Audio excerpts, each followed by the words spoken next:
said yesterday, merong dalawang omnibus provisions sa ating BICAM report. At ang isa po doon is that in case of conflict between the BICAM report and the printed version of the bill, the latter will prevail. Which happened in this case kasi yung BICAM report merong blanks and then yung printed bill ay merong figures. So in that case ay yung printed bill ang nag-prevail ayon sa omnibus provision. Ang importante dito is yung BICAM report ay ratified by the members. So ibig sabihin ay recognize ng members na may posibilidad na magkaroon ng corrections. Pero ang first omnibus provision has to do with the nature of the corrections. Ang sabi dun sa first omnibus provision, typographical errors as well as adjustments as a consequence of the amendments. Ang problema nga natin, punong-puno ng blanco itong bicameral conference committee report. And I'm not in the business of arguing, but just to straighten the records na sinasabing ito'y politika, nagsisinungaling yung nagsasalitang yan. I agree, there is an omnibus motion. Pero hindi naman mga stupidong Pilipino para hindi maunawaan kung ano linalaman ng omnibus motion.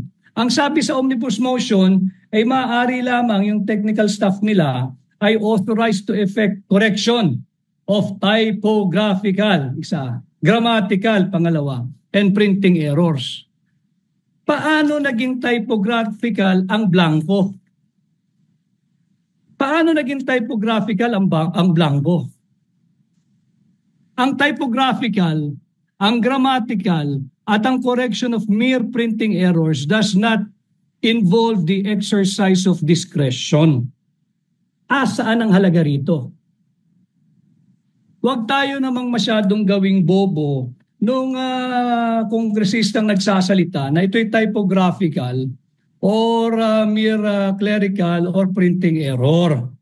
Diba? There is a clear abandonment of a very solemn and sacred duty to safeguard the people's money. Inabandonan ninyo eh.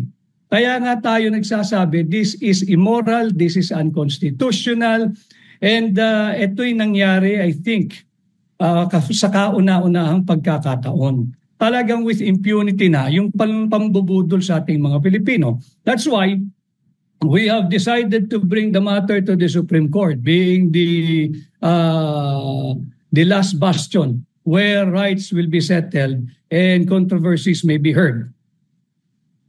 Sir, even if sinasabi na po, dinidismiss ng Senate and even Kimbo. Why would they not dismiss it? They're the one who did this immoral and illegal thing. Ang tanong mo sa kanila, Marian, sino naglagay ng figure? Dahil sa budget cycle, sa budget process, pag aprobado na, ratipikado, pirmado, tapos na.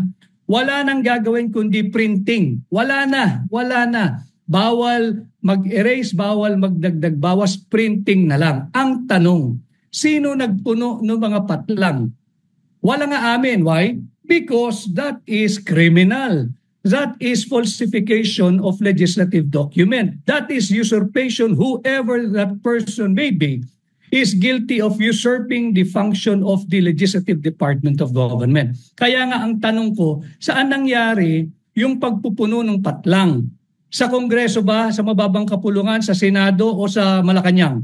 At ano bang kasarian ng taong yan? Babae ba siya? Lalaki ba siya? O marami sila? Yun ang dapat nilang sagutin. Basta't kami ay nag-file quietly kahapon bilang pagkilala at pagrespeto sa Korte Suprema. Subalit nais lang nating ituwid yung mga kasinungalingan ng mga nandiyan sa mababang kapulungan at kung ano-anong kalokohang sinasabi, tutuwid ho namin kayo. Hindi dahil kami magkakaroon ng budget pag ito'y na-set aside. Pera niyo po ito eh. Kayo naglagay ng mga halaga dito eh. Kayo ang diretsyong makikinabang dito eh. Linalabanan lang namin. Bakit? May karapatan kami. Pera ng Pilipino ito eh. At wag mo nang lokohin ang sambayan ng Pilipino. Huling-huli na eh. Ulitin ko, daig ka pa. Nung pinakamalayong barangay diyan sa Kongreso, marunong silang magpasa ng tamang budget. Hindi katulad mo, hindi katulad ninyo. Tigilin nyo na yung pangbubudol ninyo.